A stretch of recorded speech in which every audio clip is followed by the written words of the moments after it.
Okay, so to reiterate, we are doing the Bard Spell Singer, or not Spell Singer, Bard Spell List tier list. So what do these different tiers mean, and what are they? How did we go through this? By doing this in non-actual gameplay, because it's fun and it's interesting and people care. People learn about stuff, and you get to teach people things, and they get to learn about the spells and stuff. That's why we do this. So always learn and take. These are the best spells. These are spells I think you should probably always take when given the opportunity. They're just too good to pass up. The sometimes take. These are spells that are going to be situational, but generally still useful. Things you're going to cast pretty regularly if you need. Rarely take. These are things that are things I don't really recommend, but have a use, and you can use them at your own leisure. Never take are spells. Actually, I'm going to replace never take with the scroll tier. Scroll tier. These are spells that you should never actually cast yourself. You should just get scrolls of them. And then we have D tier. D tier are the worst spells, so you don't want to be a D tier spell. Like blindness. Blindness is a great effect, but it's a bad spell. The amount of mana it costs to blind one monster is more than the amount of mana it takes to cast one shout and kill that monster. So you can figure out which one you want to cast. Blur. Always take the spell. Blur is one of the best defensive effects in the entire game. It's an extremely valuable and versatile spell. Just great pretty much all the way around. Would recommend. There's nothing wrong with Blur. It just gets the job done and is extremely protective and defensive throughout the entire game. Cat's Grace. This is a cool mass spell that is not useful. If you're level... This is a 16th level spell for Bard. And if anyone in your party is missing +4 to their dex, they should go buy some potions at the potion shop or put on an item. Cause Fear, pretty bad for a Bard spell, honestly. Bards don't get to pick that many, so you have to be a little bit more picky and choosy with your spells. And it's as a Necromancy spell, same with Fear. These things aren't going to hit that well, because you don't really scale Necromancy that much. The Charm spells, I'm going to kind of put them all in the rarely take list. I think that Charm spells have the same problem with Bard as they do with the other classes, where Charm spells are basically... This is the list of the tier list of the Charm spells in order of how useful they are. But if you're not soloing, you can't really make good use of Charm spells. It's a bit of a problem. So just keep that in mind. Crushing Despair. I think that Crushing Despair is a pretty good spell. I don't think you always have to take it, but it gives you the ability to reduce the monster's will saves against things. And I think that generally reducing a monster's will saves, especially when you cast almost exclusively spells that have will saves, is quite good, like Masterful Monster and stuff. Cure spells. I think that you should take all the cure spells each level. You have the space for them. They're very useful on a bard, and I think you should take every single one of the cure spells. Most of the bard spells are pretty bad, so you're going to want to take every single cure spell in order. So I'm going to put them all on the list here to make sure you have all of them, because they're all quite good. You will have the space for these, and they're good leveling up. The only one I would say maybe is you could probably swap out Cure Light Wounds, so the Cure Light Wounds will leave here. Cure Light Wounds is just kind of a weak spell. Even clerics have the ability to get like no maximum catch level, so Cure Light Wounds is a really cheap, very cost-efficient heal spell, but not for bards. So yeah, you only take the mass cures. They're very, very useful. I would highly recommend it. They're extremely good. Let's move on. Dazed Monster, Bazinga. All these spells are in the D tier. Detect Doors. Again, I'm going to put this in the Readily Learn. I think it's a terrible spell generally, but it helps you find secret doors in normal quests. So if you're doing them on normal difficulty, it also helps you find spells if you're doing them in like the harbor and stuff. But it loses its value pretty quick. Dimension Door is one of the best spells in the video game. Of course, it's going to go up here. Displacement is better than Blur, so it's going to go up here. Dominate is going to go down here with these other monster control abilities. So there we go.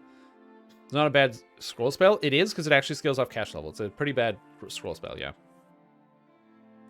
Into the D tier goes the other buff spells. Expeditious Retreat. I'm going to put this into the Sometimes Learn. Again, if you don't have a movement speed item, this is going to be really useful here. Feather Falling, going to go in the Sometimes Learn as well. I actually think that Feather Falling you should probably always take on a bard, just in case, because it's useful. Focusing Chant, I'm going to put in Rarely Learn. This is a cool spell because it gives +1 to attack and skill checks. And the skill checks can come in handy. So you're like trying to use a raise scroll really under leveled. You can cast this spell to increase your chance to use it. So it's not too bad to have. More buff spells that are going away into the Nether Realm of the D tier. Again, these are all like buffs your stats. There's a potion vendor in the center of the marketplace that sells potions that buff your stats. Drink these instead of casting these spells. Glitter Dust, for the same reason as before, I think Glitter Dust is really good. I'm actually going to put in the Always Take. I think that as a bard, there's no reason to avoid taking Glitter Dust, as there's not too many competitive level 2 spells with your character. Another spell that's amazing, Good Hope. One of the best spells in the game. It is Heroism Mass, but it also affects damage. And it is the only spell effect in the game that is a morale bonus to damage. Everything else has been changed. In Pen and Paper 315, Bard songs are a morale bonus to damage, but in this game, they are a music bonus to damage because they wanted to make bards more versatile and valuable.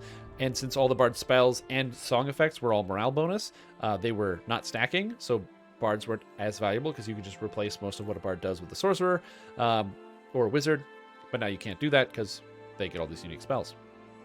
Grease. Scroll tier if you want to joke your friends and lose some friendships. Mass or Dispel Magic.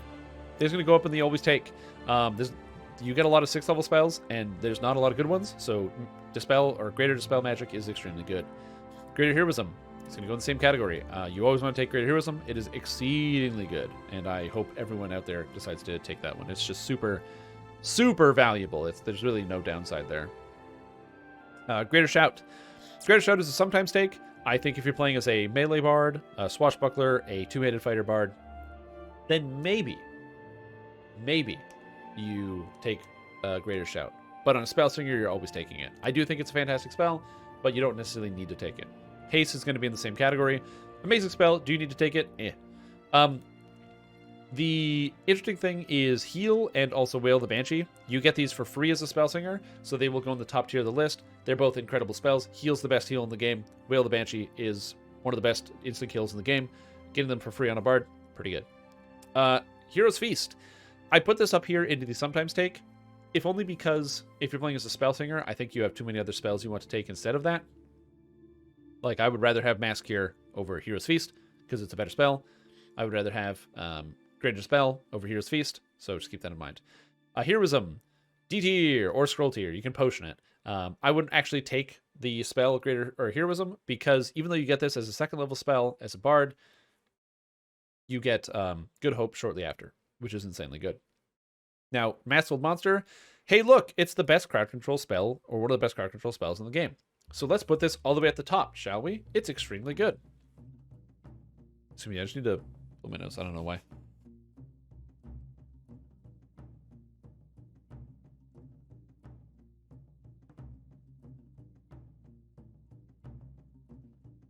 I'm just feeling congested. Okay.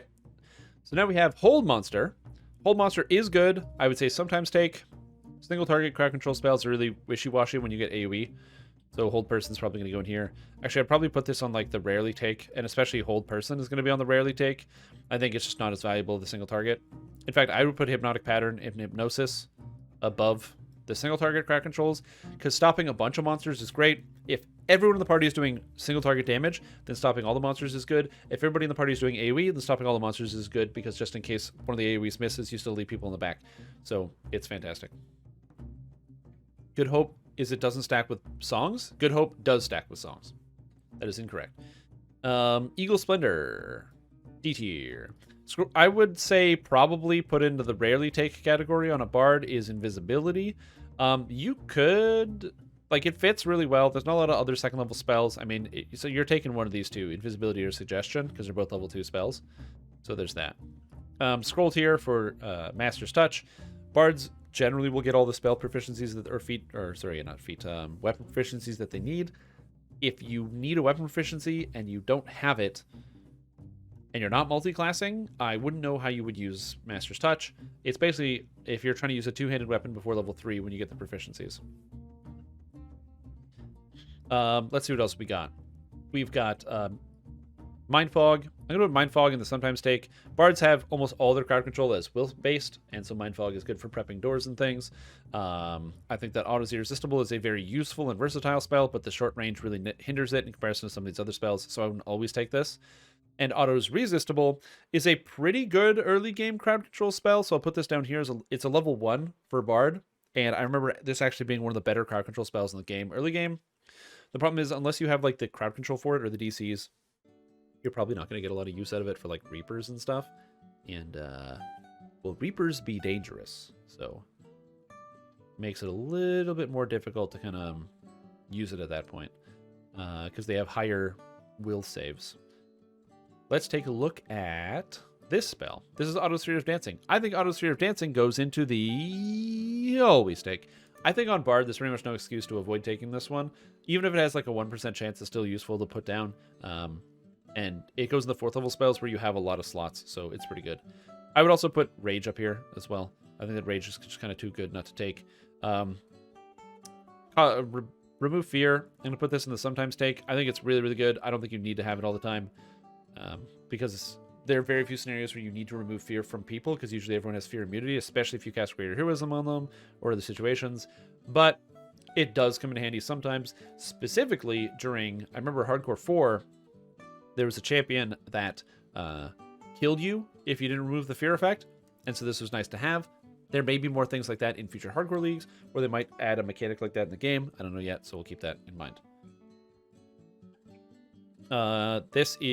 Scare is bad. True Seeing is scrollable and also bad. Shadow Walk is also very bad. So we're just hitting home run after home run. I'm going to put Greater Shout and Shout together. Again, I think there's sometimes takes. If you're a spell singer, obviously take both these spells. They're your best damage spells. It's how the character works. But if you're playing as any other bard, you don't take Shout. Shout's not very good. So I wouldn't really use that. Sleep, not very helpful. Haste is the same problem as Wizard and Sorcerer, where it's like transmutation spells. Sonic Blast. Is that a top tier spell? That's right. It's one of the best spells in the entire game. Holy moly, Sonic Blast coming back at you again. It breaks barrels at range. It breaks boxes at range. It breaks crates at range. It's everything you want all in one spell. It's beautiful. It's a good damage spell for bards. Oddly enough, this spell does good enough damage and can carry you all the way up to level 20, as I said before. It's even useful in endgame. I will say that there's a Fate Singer effect that increases the damage by 50%, and you can get the Master of Music feat, which I recommend most bards taking, especially spell singers. And that actually makes the spell do a reasonable amount of damage in the endgame, so pretty good. Sometimes take Soundburst. Very good spell, but you got to be a spell singer to make it work, because the DCs are really hard, or just have like 1,000,000 past lives. And if you have 1,000,000 past lives, you probably don't need this tier list. And you would already know that, yeah, I'm going to take Soundburst. Soundburst is generally only good if you have like the DCs for it. If you're playing on like hard, normal or hard, Soundburst definitely moves up a little bit, because it's going to work on basically everything. So keep that in mind. Break Enchantment. I always take Break Enchantment. It's too useful. It works on too many things. Break Enchantment is basically dispel negative magic on my friends. So if your friends have a negative spell effect on them, they've been turned to stone, or they have a curse on them, or they have something, you can use Break Enchantment to fix it, which is pretty nice without worrying about taking off all the other spell effects like a Dispel Magic might actually do.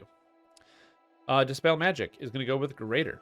It's just right up there. Neutralize Poison. I think this is also going to go to the always take category. Neutralize Poison is a spell that removes poison, but it also not just removes poison, makes you immune to poison in the future. There are a lot of poisons that when they apply, they have horrible effects. One of the more specific ones, you have the was it like the demon poison or the pit fiend poison that is minus 1,000 constitution, so it makes you helpless instantaneously. Huge problem. This gives you immunity to that. And the drow poison, where they touch you and you immediately get paralyzed. So it's fantastic. And if you actually take the spell as a bard, this effect lasts for like 2 minutes, and it's very useful for any situation where you need to avoid any type of poison. You can potion it, but I think that having the spell to last for a longer time, if you're like me, I'm forgetful as heck, and having the ability to have something last for longer, so it gives you a bigger buffer period, is very, very good. What else do we got here? Remove Curse. I'm going to put this in probably the scroll tier. I don't think you need to remove Curse on a bard. I wouldn't really take it. And if you want, you can just carry your scrolls of Remove Curse and cast them on people. Cast Grace is bad. Freedom of Movement. I'm going to put this in the sometimes take. And this is going to sound crazy. Freedom of Movement is one of the best spells in the entire game. It protects you from so many effects. Why wouldn't you always take this? And the reason is, if you're playing as a spell singer, spell singers get Freedom of Movement as a build-in for their Inspire. And so you don't need to take this if you need that. So if you're trying to give out America to everybody, you can always just use your Bardic Inspire. However, if you're not a spell singer, maybe you're playing as a swashbuckler, maybe you're multi-classing, maybe you're doing something, and you have your points spread in other places, you can still cast this on your allies. So it's not an always take, just because if you're a spell singer, you don't take this at all. So I can't recommend it as an always take. Merfolks. I like taking merfolks, but it's not necessary for any game content, so I'm going to put this right here. Summon monster goes into D tier. This is even worse than the sorcerer summon monster, because wizard and sorcerer, because you get the same spells, but you get them at later levels. So when at level 11, this spell isn't very good, but bards get this spell at level 16, so it's even worse. So I can't recommend any of these spells. So all the summon monster spells are pretty bad. So overall, that's how we would rate the tier list here. It's pretty good. Overall, and I think that this is where I would kind of leave this one. I don't think I have any adjustments. There's a reason the haste isn't in the potion tier. The reason is because as a bard, you don't know who you're going to be playing with, right? And so haste potions are limited by your ability to get like access to a guild. So some people might not have them. You don't know who you're going to be playing with. So during the leveling process, you might be playing with players who don't have access to haste potions. They don't know about haste potions. They ran out of haste potions, whatever it is. And so you can cast the haste spell to help out those people.